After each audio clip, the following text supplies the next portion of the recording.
apprendre à libérer la gloire au travers de ma vie. Vous voyez, parce que Dieu a un plan, mais son plan, c'est que ça soit toi, son plan. Donc aujourd'hui, le plan, c'est nous, c'est notre vie. Et cette porte, elle est là, pourquoi? Parce qu'à la fois, Jésus veut rentrer dans ta maison, qui est la sienne, si tu veux bien, qu'elle le devienne. Mais à la fois, Dieu te dit, il y a une porte que tu dois passer, il faut la passer. C'est pas moi qui peux le faire pour toi. Moi, j'ai fait tout pour que tu puisses le faire. Et l'œuvre de la croix, c'est voir au-delà de notre humanité. Ça va être mon titre. Voir au-delà de mon humanité, qu'est-ce qui se passe vraiment dans les réalités éternelles de Dieu, qui ne sont pas visibles pour la chair humaine, l'âme, le corps de l'homme ne peuvent pas voir ça, mais qui sont visibles pour l'homme spirituel. L'homme spirituel, la femme spirituelle, à partir du moment où tu nais d'en haut, Dieu te fait rentrer dans son monde surnaturel. Et on va avancer sur l'idée que qui suis-je, moi, le Fils de l'homme? Il est question, bien sûr, de Jésus ici. Il s'appelle le Fils de l'homme. Et je vais juste rapidement lire Matthieu 16, juste un verset. Tu es le Christ, le Fils du Dieu vivant. Ça, c'est Simon-Pierre qui va répondre à la question de Jésus. Mais qui dis-tu que je suis? Parce que dans le village, là, dans la ville, dans la région où nous sommes, qu'est-ce qu'ils disent de moi? Jésus s'inquiète de savoir ce qu'on dit de lui. Et Pierre va recevoir... Alors Pierre a reçu une part de la révélation divine que son cerveau est incapable de capter, mais que le Père va lui offrir au travers de Jésus. Et quand Pierre répond, Simon-Pierre répond, tu es le Christ, le Fils de Dieu, Jésus sait parfaitement que ce n'est pas Pierre qui lui dit, mais que c'est le Saint-Esprit qui l'a révélé à Pierre. Et ça va être un petit peu notre trajet aussi, nous. Si je vis, c'est plus moi qui vis, c'est Christ qui vient en moi. Mais qui est Christ? On vient de le lire dans la description de la vision de Jean. Il est comme un homme, et Jean le voit comme ça, comme un homme. Oui, c'est le Fils de l'homme. Il est venu, on va le voir après, dans une incarnation humaine pour nous montrer un protocole, un chemin, quelque chose que nous devons devenir. Mais là, il y a une parole extrêmement forte dans ce texte des Galates qui dit « c'est plus moi qui vis ». Donc il va falloir que toi aussi tu te dises, si tu as donné ta vie à Jésus et si tu dis que tu es un chrétien né de nouveau, né d'en haut, rempli du Saint-Esprit, si Christ est en toi, il te remplira de son Saint-Esprit au fur et à mesure que tu en auras le désir. Mais il faut arriver à dire, c'est plus moi qui vis. C'est toi, Christ, en moi. Et si on lui dit ça, ce qui est notre prière de confession de foi, donc le si on peut l'enlever, je vous dis une petite chose que j'ai appris dans ma propre vie, il va vraiment s'installer chez vous. Il va même prendre de plus en plus de place. Il va, avec votre accord, vouloir aller au-delà de vos limites humaines, vous montrer que vous n'êtes plus seulement né de la poussière et humain, ça c'est votre arrivée sur la terre, mais qu'il y a un autre voyage au-delà de votre humanité. Il y a un voyage que Dieu vous propose de faire avec lui. Ce voyage-là, frères et sœurs, c'est même mieux que les fusées de Elon Musk. Là, c'est éternel. Hein, c'est éternel. C'est pas seulement d'aller voir sur Mars, c'est de monter dans une réalité spirituelle vraie, dans les cieux, avec Dieu, et vivre, apprendre à vivre avec lui. Donc c'est un mystère. C'est un mystère caché. Je lis Colossiens 1, 26. Le mystère caché de tout temps à toutes les générations. Donc ce mystère, il est caché à tout le monde. C'est pas qu'aux Français, c'est pas qu'aux Américains. Il est caché à tout le monde. Mais il est dévoilé maintenant à ses saints. Écoutez bien la parole. Hein? Ce mystère, il est dévoilé maintenant à ses saints. Alors si vous pensez que les saints, c'est quelqu'un d'autre que vous, revenez à la révélation de la nouvelle naissance. Lorsque nous naissons à nouveau, nous ne sommes plus pécheurs, nous sommes saints. Donc ce mystère, il est dévoilé maintenant pour nous. Il n'a pas été dévoilé avant, il est dévoilé maintenant. Et il est dévoilé parce que le Père veut récupérer sa famille, ses enfants, sa communauté de vie. Il veut récupérer les siens. Et donc c'est pour ça qu'il va dévoiler à ses saints. Parce que le texte de Colossiens nous dit que de tout temps, Dieu il a voulu faire connaître. Qu'est-ce qu'il a voulu faire connaître, Dieu? La glorieuse richesse de ce mystère parmi les païens, Christ en nous. Je vais le dire autrement, la gloire de Dieu en nous. Christ, c'est la gloire de Dieu.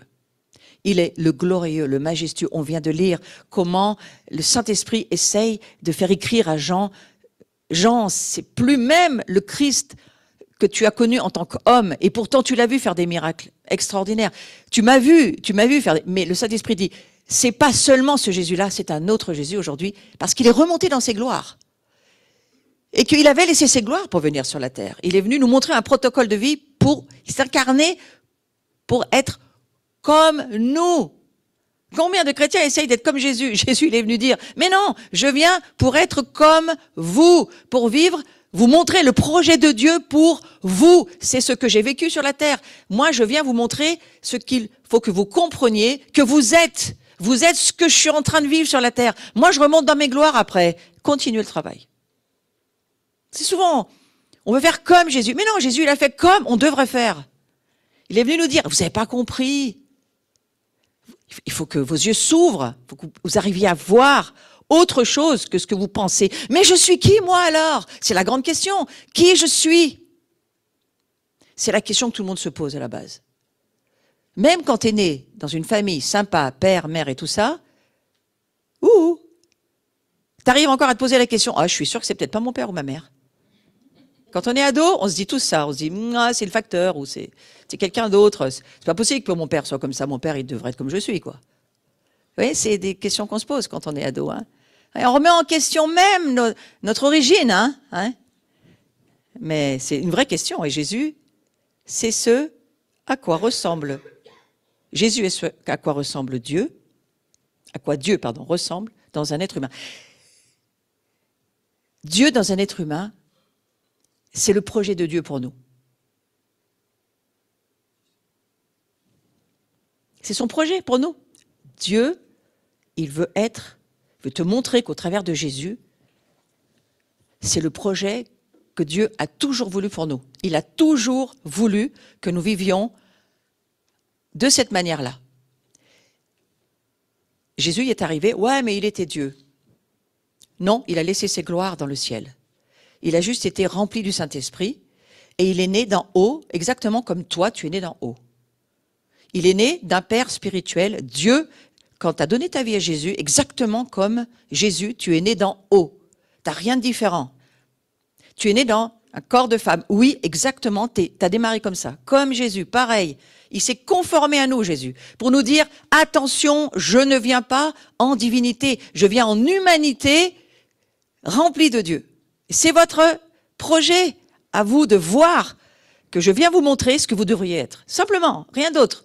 Et vous allez faire des trucs encore mieux que moi parce que la connaissance spirituelle, la compréhension spirituelle s'accélère. Vous allez y avoir droit avec le Saint-Esprit. Vous avez le même esprit que Jésus. Non. Oui, si, je vous promets que c'est vrai, c'est vrai.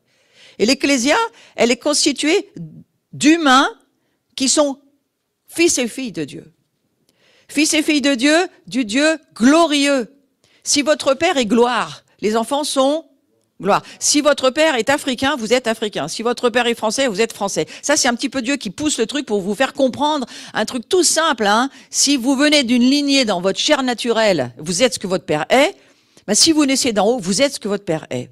C'est un grand projet qui ne devrait pas nous donner le vertige, mais qui devrait nous pousser à monter pour voir et entrer de plus en plus. Laissez la compréhension spirituelle nous prendre. Ça veut dire quoi donc? Que votre cœur, que vos entrailles, l'Esprit Saint qui est en vous, vous fasse voir qui vous êtes, vous fasse voir qui est Dieu, voir quel est son royaume, et que vous en ayez de plus en plus envie.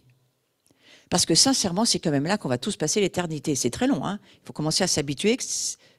C'est là, dans cette dimension-là, qu'on devrait vivre. On a commencé à la vivre dans C'est un corps incarné. Le millénium, c'est aussi dans un corps incarné, glorifié. Donc il est venu nous montrer un autre niveau de vie. Et la révélation de la gloire, c'est pour maintenant. C'est maintenant. Dieu dit, vous savez pourquoi? Maintenant, il accélère la compréhension spirituelle, pas l'étude biblique, pas le cerveau qui sait tout, pas les informations. Mais il est en train d'accélérer la révélation, la compréhension spirituelle. Pourquoi? Parce que Satan, lui, il expose de plus en plus son royaume. Et quand le péché s'expose, la grâce surexpose. Dieu voit bien Satan faire ses affaires, c'est clair. Il dit, ouais, d'accord, tu fais ça. Ah, attends, moi j'ai bien plus que ça. Mais est-ce qu'ils vont le voir, ceux qui sont de ma famille? Donc c'est pour ça qu'il y a un petit pied sur l'accélérateur en ce moment dans le monde spirituel. Parce que la gloire de Dieu, elle repose sur toute la création. C'est juste que nous n'avons pas appris à la voir. Nous, on trouve normal que le soleil se lève, on trouve normal qu'il se couche. Tout est normal pour nous. Non, tout n'est pas normal, tout est surnaturel. Tout est glorieux.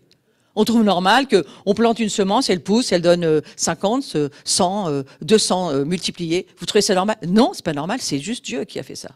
On trouve tout normal. Puis, alors, quand ça marche pas, alors là, on y va. Hein. Là, on y va.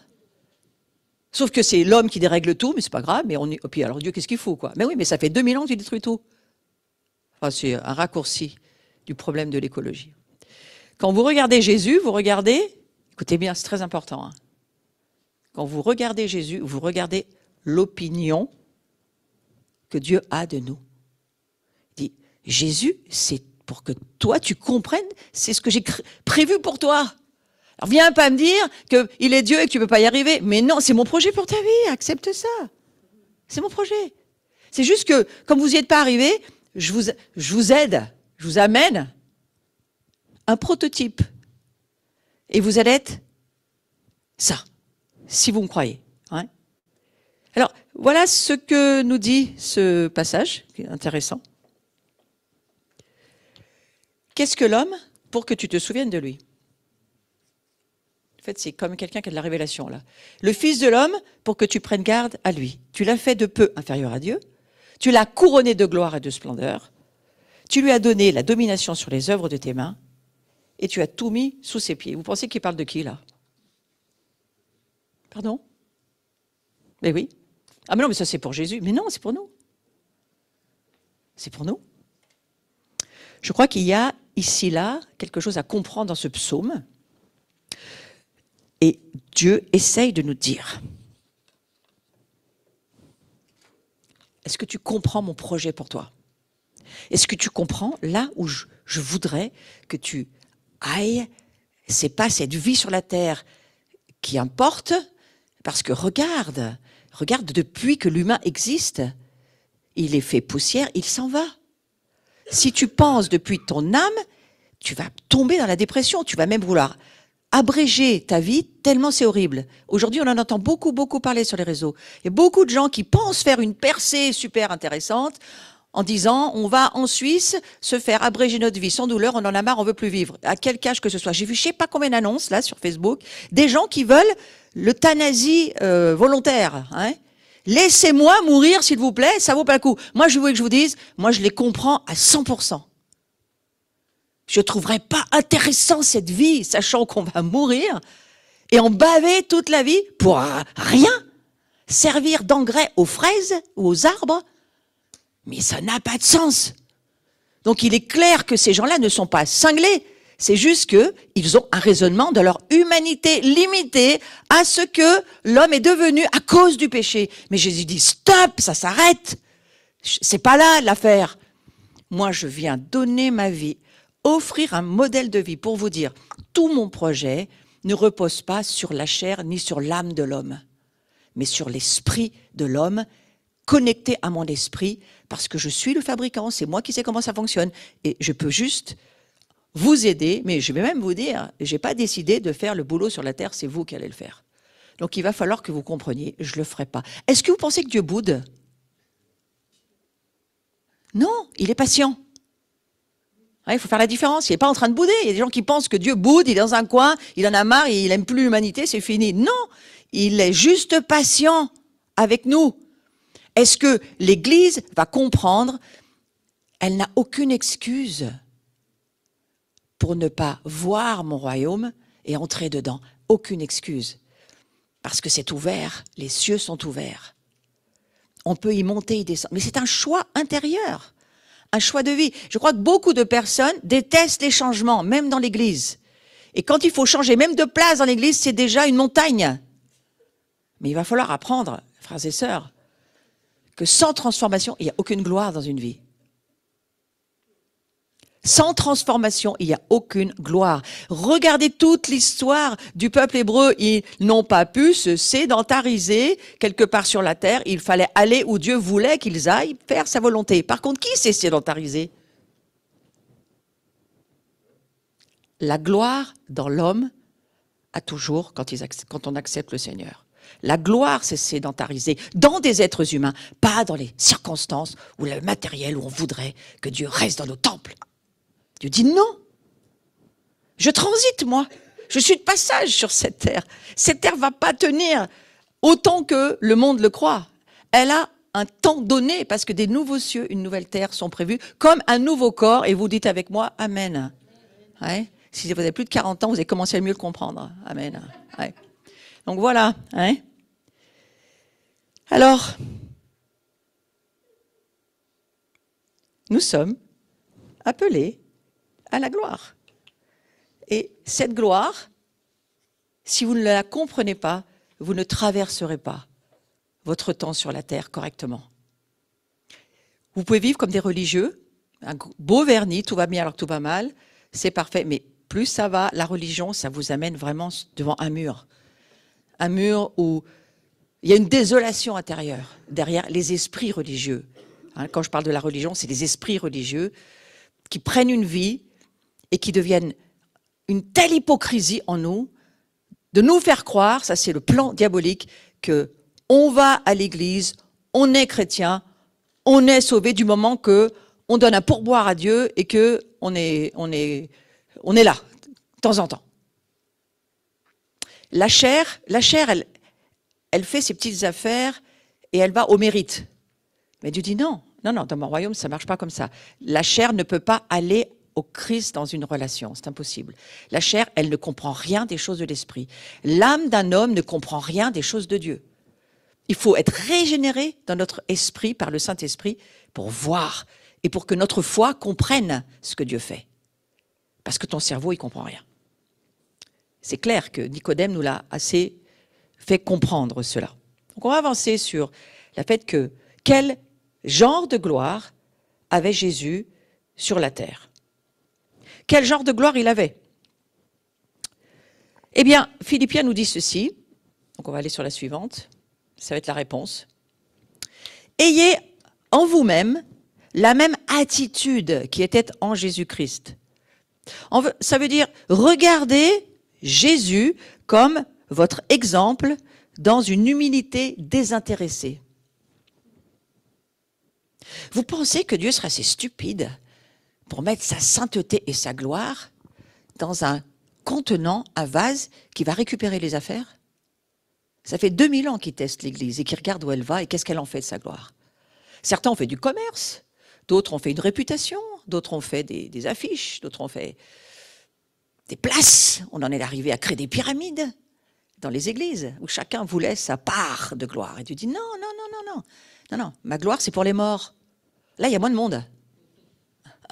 Vous prêchez la gloire de la croix et la fin du renoncement, au renoncement de votre vie humaine, de votre humanité, c'est-à-dire pas que vous allez mourir, mais que vous renoncez à votre moi, à votre ego, à votre égoïsme, à votre égocentrisme, à vos plaisirs, à tout ce que vous avez envie pour vous, pour dire, maintenant, ok, c'est plus ma vie, c'est toi, Christ, comment tu as vécu? Ah ben alors, si quelqu'un a vécu pour les autres, c'est Jésus. Hein.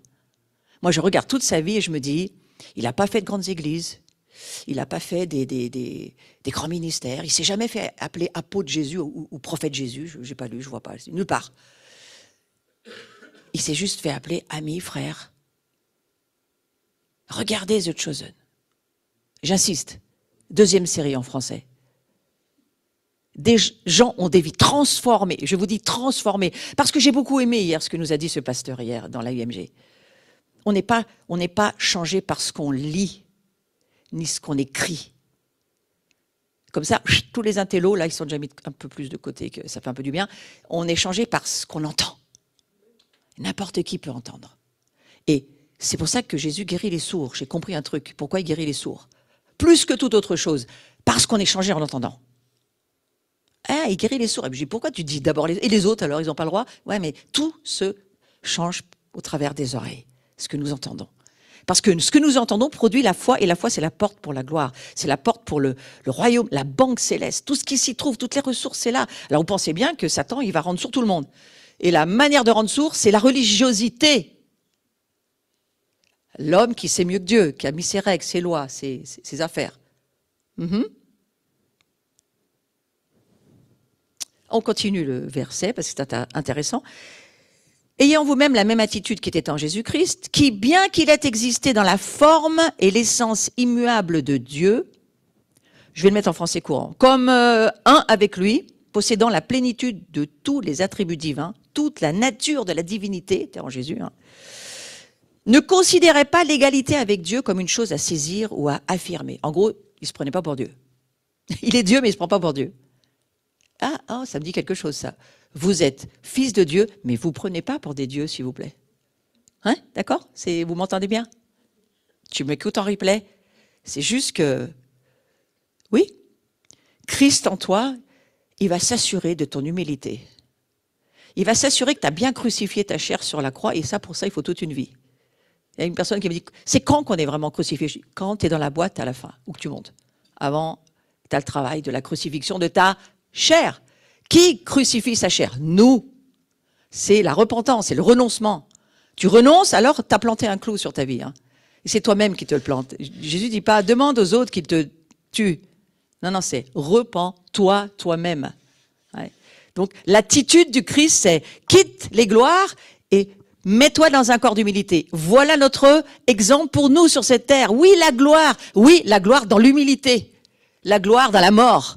La gloire dans la non-revendication, non-manifestation des droits humains qui nous sont dus parce qu'on serait des humains. Non, Dieu offre sa gloire à ceux qui sont humbles, ceux qui n'ont pas de revendication humaine, mais qui ont juste le désir de faire le bien comme Jésus l'a fait. C'est intéressant cette manière de nous dire, que Dieu a de nous dire, ma gloire, oui, mais pas n'importe où, ni n'importe comment, ni chez n'importe qui. Excusez-moi, elle est sur toute la terre, mais elle est accordée à ceux qui m'ouvrent la porte. Parce que j'ai frappé pour entrer. Mais une fois qu'ils m'ont accepté, comment ça va fonctionner la suite? Frères et sœurs, je vous dis le mot-clé, laissez-vous être transformés.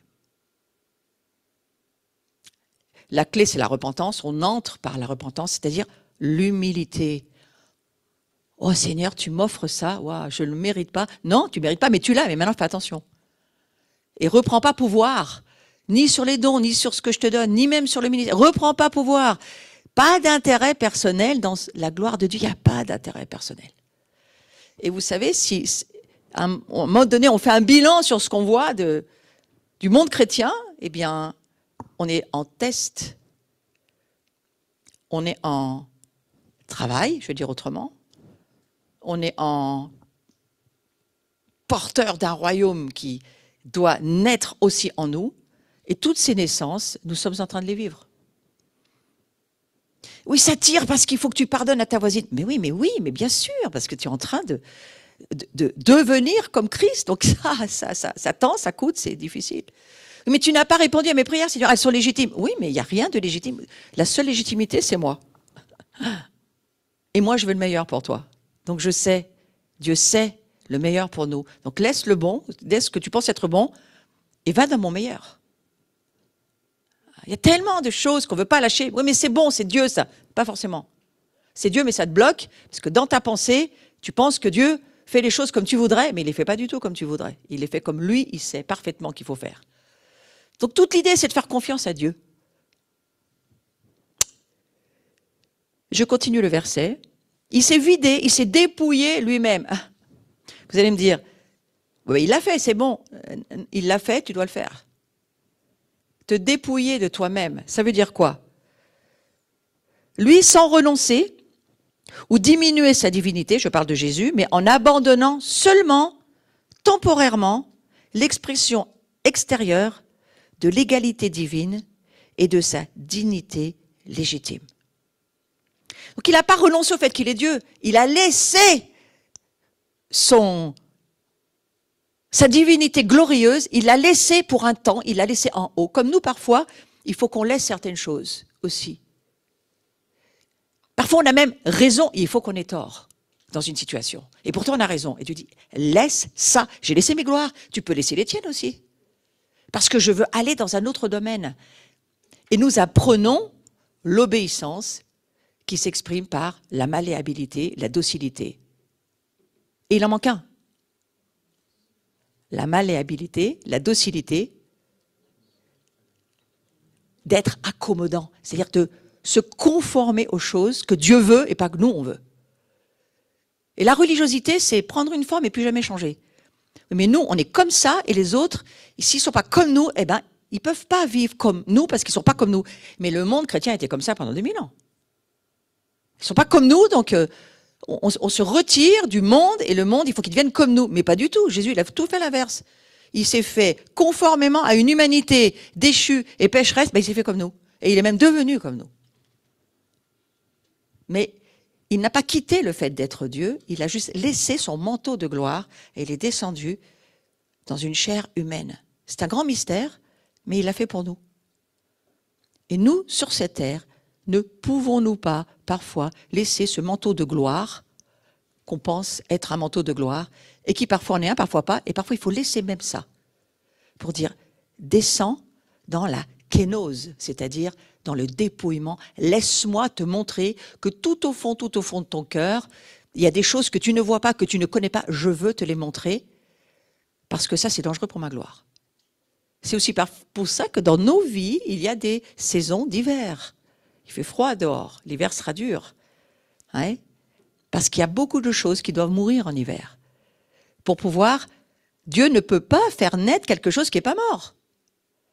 Il faut que nous naissent de nouvelles choses. Pour aller au-delà de nous-mêmes, il faut des morts pour renaître. Donc il y a des nouvelles naissances qui doivent se faire en nous, dans les terres de nos entrailles, de nos cœurs, de nos âmes, et parfois même de nos corps. Donc il s'est dépouillé en assumant la forme d'un esclave, serviteur. Ah oui, mais moi, vous comprenez, moi, mon travail, mon contrat social, c'est pas de faire ça. Hein. Moi, je suis pas la bonne, hein, je vais pas faire la boniche. Hein. Je pense que Jésus, il a dit exactement le contraire. Il a dit, moi, je me fais esclave de ce monde parce que Dieu me le demande. Combien de chrétiens dans leur travail seraient repris par Dieu? Ah, ça nous fait mal, il y a quelque chose qui circoncit le cœur. Mais Dieu dit, je veux te circoncire parce que je veux rajouter de la gloire. Et je ne peux pas rajouter de la gloire là où tu en es, c'est dangereux. Le projet phare de Dieu, c'est nous. Tout ce qu'on vit, c'est parce que Dieu veut arriver à son projet phare. Plus de gloire dans les êtres humains que vous êtes. Vous êtes ma famille, vous êtes comme moi, il faut que le monde voit que vous êtes comme moi. Et comment Jésus sur la croix a eu sa victoire? Tout était injuste, tout était faux, tout était mensonge, Il est mort sans rien dire.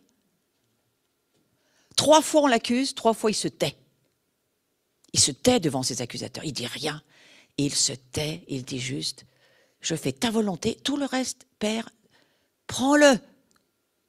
J'ai aucune revendication, à part que j'aime ce monde, les gens de ce monde, ta famille, quels qu'ils soient, je les aime, je meurs pour eux. Et c'est là où on va en arriver, nous.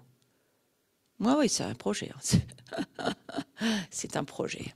Alors, des légères afflictions, mon frère, ma soeur, j'ai dit légères afflictions. Les engueulades de la semaine, les contrariétés, les irritations, les j'en peux plus, les je veux partir en vacances, les je vais tous les tuer, mettez-les à la croix. Oui, je te parle à toi en replay aussi, tu vas m'entendre et tu vas dire. Et oui, Jésus va jusqu'à dire, on te frappe à droite, tends la joue gauche. Moi, j'ai toujours dit, ça, c'est le seul verset, j'y arrive pas. Je pense que si vraiment on m'en fout une à droite, je vais peut-être arriver à rien dire. Ça, d'accord. Mais tendre l'autre, non, là, je trouve que c'est exagéré. Il y a un truc que je ne comprends pas. Parce que je ne vais pas provoquer le mal non plus. Non, c'est pas ça que ça veut dire. Ça veut dire, tous les coups que tu vas recevoir, tu dois apprendre à aimer celui qui te donne le coup et à rien dire. C'est juste impossible. Non, mais c'est impossible. Mais je t'ai dit, aujourd'hui, le sujet, c'est au-delà de ton humanité. Comment penses-tu? Tu es père et mère de famille et tu apprends que ta fille ou ton fils de 12 ans s'est fait violer par le voisin. Première réaction humaine, je vais aller le tuer, lui, là.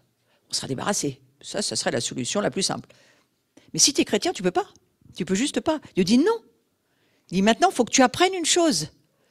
Jésus, quand il est mort sur la croix avec des clous, des vrais clous dans son corps, le sang a coulé, c'était parce que toi, tu étais aussi un tueur, un voleur, un méchant.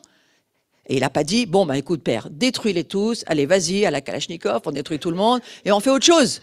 Hein? Sauf que ça marchera toujours pas. Parce que même quand on recommence, l'humanité, c'est l'humanité déchue, elle est juste loin de Dieu, et c'est le fait d'être loin de Dieu qui nous a fait perdre cette gloire. Mais Dieu dit, je ramène ma gloire. Sauf que la gloire, quand elle revient pour nous, ça va demander un certain prix de dépouillement. Autant la nouvelle naissance est gratuite, le baptême du Saint-Esprit c'est gratuit, vivre sans mérite, la grâce, c'est merveilleux. Mais le but, le projet phare de Dieu, c'est pas que nous soyons seulement des enfants de la grâce. C'est pas écrit ça dans l'Écriture. C'est écrit, ils deviendront les enfants de ma gloire. Et la gloire, c'est autre chose que la grâce. La grâce, c'est le préliminaire à la gloire. Il n'y a pas de gloire sans grâce. C'est-à-dire que la grâce, c'est ce qui exclura toute prise de pouvoir de Dieu, de la gloire de Dieu en toi. Non, si tu as vu que tu es gracié, alors tu as vu que tu étais pécheur. Tu as vu que tu ne pourrais jamais te sauver par toi-même. Aucun mérite. Donc la grâce, c'est le préliminaire. Mais c'est pas le but. Parce que Dieu va pas gracier toute l'humanité. Je suis désolé de vous le dire, mais pas du tout. Il amène sa gloire, sa sainteté en nous, et il nous demande, maintenant, tu vas être ce chemin pour moi sur la terre de dépouillement. Ma gloire a le prix de ton amour pour moi. Et si nous nous donnons à Jésus, c'est pas pour prendre quelque chose. On a déjà tout reçu. On est fils et filles de Dieu. On sait que Dieu nous aime. On ne fait pas les choses pour les avoir, on les fait parce que Jésus les a déjà offertes. On ne fait pas les choses pour être reconnu, pour être apprécié, pour être mis en haut. On sait qu'on est déjà en haut. On ne peut pas être plus en haut que sur le trône de Jésus. C'est quoi le souci pour les chrétiens? Si vous voyez sur le trône de Jésus, il n'y a plus de revendication salariale. Hein. On est au top dans le cœur de Dieu. Sauf que sa gloire, il va s'assurer qu'elle est dans un corps saint. S-A-I-N-T. Une âme sainte. S-A-I-N-T. Donc nous sommes en chemin, frères et sœurs. Et on va s'encourager. Nous sommes en chemin. C'est pour ça que Jésus va dire, et c'est d'une grande sagesse de l'Écriture, nous allons de gloire en gloire. De progrès en progrès. Mais Dieu ne lâche pas l'affaire. Vous allez peut-être la lâcher, mais Dieu ne la lâche pas. Il ne la lâche pas pour vous. Il a mis 24 heures sur 24 un souverain sacrificateur dans les cieux qui s'appelle Jésus et qui prie pour nous pour qu'on ne lâche pas. J'ai prié, oh mon frère, ma sœur, pour que tu ne perdes pas la foi. J'ai prié, c'est ce qu'il a dit à Pierre. J'ai prié pour que ta foi ne défaille pas. Ta foi puisse toujours continuer à voir les cieux, qui nous sommes, comment ça se passe là-haut, qu'est-ce qui se passe vraiment en termes de stabilité éternelle. Hein, c'est pas le 440 là, c'est une stabilité éternelle, même des finances, une stabilité éternelle. T'as pas besoin d'aller voir la météo là-haut, il fait toujours beau. Hein? Et en attendant sur cette terre, tu vas traverser avec ta foi de voir que les cieux sont réels. Dieu veut s'assurer que tu vois que les cieux sont réels. Dieu veut s'assurer que tu as la foi de croire jusqu'au bout. Même si tu perdais ta vie, tu sais que tu meurs pas, t'es pas mort. Là aussi, il faut commencer à se le dire. Ça va sauver beaucoup de personnes de la peur. Que la chute, ça a provoqué la peur de manquer, la peur de ne pas avoir comme les autres, la peur de ne pas être accepté, la peur de ne pas avoir de famille, la peur de tout. C'est là où le monde se trouve, pas nous. Nous sommes dans une autre dimension. Donc il s'est dépouillé en assumant la force d'un esclave, serviteur, et en étant fait à la ressemblance des hommes. En gros, il est devenu complètement humain, mais il était sans péché, parce qu'il était pleinement Dieu et pleinement homme. N'empêche que, il était sans péché, mais il est devenu péché pour nous, et c'est pour ça que c'était très difficile la croix pour Jésus. et qu'il ne la voulait pas. Il savait, il voyait, mais il a dit à son père, trouve un autre plan, c'est quand même très dur. Et vous ne le dites pas tous les jours, ça, Dieu, trouve un autre plan, s'il te plaît. Trouve un autre plan, Dieu, pour, tu sais, le dépouillement, c'est pas mon truc. Trouve un autre plan, la souffrance, c'est pas mon truc. Trouve un autre plan, parce que moi, cette famille, j'en peux plus. Trouve un autre plan, s'il te plaît. Et Dieu dit, non, je n'ai pas d'autre plan, c'est, tu l'as choisi, ce plan. Et maintenant, vis-le avec moi. On n'est pas victime de notre vie. On décide de notre vie. Pourquoi est-ce que Jésus y prie le Père de le glorifier auprès de lui? Pourquoi il prie ça? Parce que Jésus, il a quitté cette gloire, j'en ai parlé. Il a quitté la gloire qui était dans les cieux. Elle était tellement haute, cette gloire. Il l'a quittée. Il faut bien écouter ce que je suis en train de vous dire. Sinon, vous n'allez rien comprendre de la suite. Il a quitté cette gloire. Il a abandonné ses privilèges. Je vous rappelle que Jésus, c'est le protocole, le modèle qu'on devrait être. Hein? Il est venu nous dire, allez, on va vous montrer comment ça fonctionne, parce qu'il y a un truc là qui manque. Vous n'avez pas compris, vous n'êtes pas des pécheurs pardonnés, instruits en attendant que Jésus revienne. Non, vous êtes des saints glorifiés, et maintenant, Dieu voudrait que ça fonctionne pour lui. Et que les malades soient guéris, les captifs libérés, que vous puissiez amener le royaume, la réconciliation, amener mon royaume là où je vous demande qu'il soit. Pas où vous avez envie qu'il soit, mais où je vous demande qu'il soit. Et si vous n'entendez plus Dieu, frères et sœurs, on va prier ce matin. Parce que je crois que certains n'entendent plus Dieu. Vous avez eu des paroles, mais vous les avez oubliées, vous ne les avez pas priées. Des paroles de prophétie sur vos vies. Ouais, mais ça se passera jamais. Tac, l'incrédulité. Qu'est-ce que dit Hébreux 3?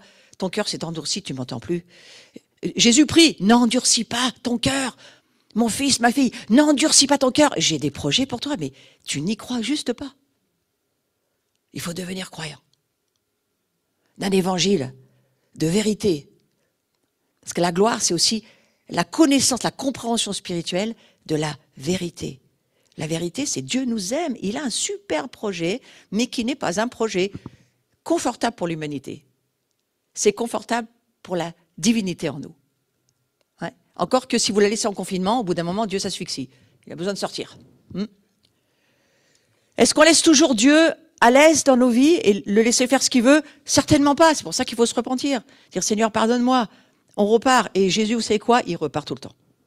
Il en a jamais marre. Ça, c'est Dieu. Vous en avez marre. Pas lui. La gloire, elle est patiente. Elle est remplie de bonté. Elle est remplie de bienveillance, de foi. Elle est la vie qu'on rêve d'avoir tous les jours. Eh bien, elle est en nous, cette vie-là. Ouais. Alors, il a quitté cette gloire. Il a abandonné tous ses privilèges d'être Dieu. Il s'est dépouillé. Il s'est abaissé tellement. Écoutez bien, c'est énorme ça. Il s'est tellement abaissé, Jésus, le créateur qu'il était, il est devenu ce qu'il a créé. Vous m'entendez? C'est incroyable. Il est devenu ce qu'il a créé. Est-ce que vous voyez dans vos enfants que vous êtes les géniteurs, on dit c'est ça? Les gens qui donnaient la vie, hein? Et regardez dans vos enfants, vous voyez quoi?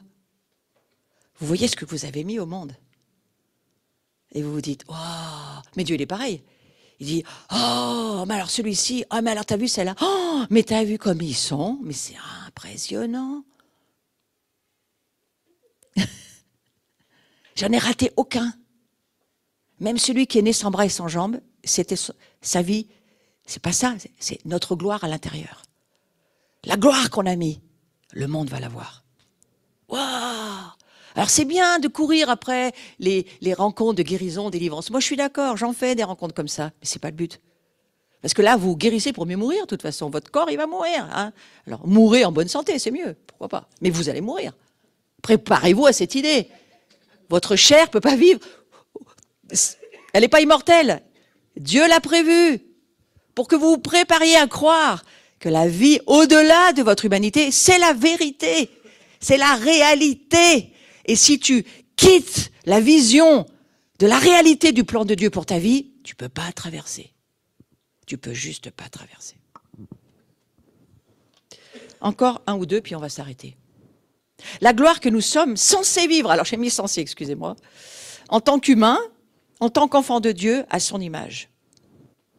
C'est cela dont je vous parle. La gloire, elle travaille avec la mort. Dieu savait qu'il avait fait une création qui venait de la terre, de la poussière. Elle n'allait pas bien fonctionner, celle-ci. Il le savait, mais il a laissé traverser. Parce qu'avec Dieu, regardez, il faut comprendre, c'est les principes du royaume. Avec Dieu, tout commence dans le naturel. Tout commence dans le périssable, parce que c'est la chute. Il nous fait démarrer de là, nous, on a choisi de démarrer. Hein. Donc on démarre, ça va mourir, ça va partir, ça va pas pouvoir rester. Tout sur cette terre disparaît. Regardez, une ville en un jour bombardée peut disparaître, il n'y a plus rien. C'est effrayant, hein. Mais c'est pour nous faire comprendre quelque chose. Lorsque la gloire n'est plus là, lorsqu'on est séparé de Dieu, tout disparaît. C'est une réalité spirituelle. Mais lorsque la gloire revient et redonnée, tout ressuscite. C'est l'histoire de Jésus. Tes attentes, c'est sur quoi? Sur les réalités de ce monde ou les réalités spirituelles? Tes objectifs, tes défis, c'est sur quoi? C'est sur ce monde ou c'est sur les réalités spirituelles? Et c'est pour ça que Jésus va dire, si tu cherches mon royaume, ma gloire, le reste va suivre. Tu me cherches moi? Tu trouves ma gloire? Tu vis avec ma gloire? Ça va suivre le reste. Partout où il y a la gloire, ça fonctionne. S'il n'y a pas de gloire, il n'y a rien qui fonctionne. Il n'y a que de la chair, des choses de la chair, des choses humaines, des choses qui viennent de l'homme, de la poussière, ça ne tient pas. Nous, on est nés de l'Esprit Saint. On n'est pas nés de la chair humaine seulement. On est nés, on commence dans la poussière comme ce monde, après la chute. Mais on monte dans les cieux, on est d'en haut. Nous sommes des êtres spirituels d'en haut. Eh, regarde ton voisin, dis-lui, ah, mais tu viens pas de la poussière, toi non plus, alors. Vous savez, quand on dit les étoiles, moi, ça me parle beaucoup. Quel exemple Dieu a pris pour Abraham? Il a dit, Abraham, regarde dans le ciel. Toutes ces étoiles, c'est ta postérité. Elle n'est pas sur terre, ta postérité, elle est là-haut. Il faut garder tes yeux dessus. C'est comme ça qu'Abraham, il a pu traverser des temps très difficiles dans sa vie. Et c'est ce que nous sommes appelés, nous aussi, à vivre, notre dimension, notre autorité, dans toute son extension. C'est lorsque nous comprenons par la foi, pas ton cerveau, hein, par la foi, que tu es né d'en haut, que tu vis à partir des cieux, que tu es un être spirituel vivant éternellement maintenant, et que Dieu veut t'amener à rentrer dans la dimension de qui il est, pour que tu puisses traverser ici ce qui se passe. Parce qu'avec une religion fermée dans un cadre de religiosité, tu ne pourras jamais traverser.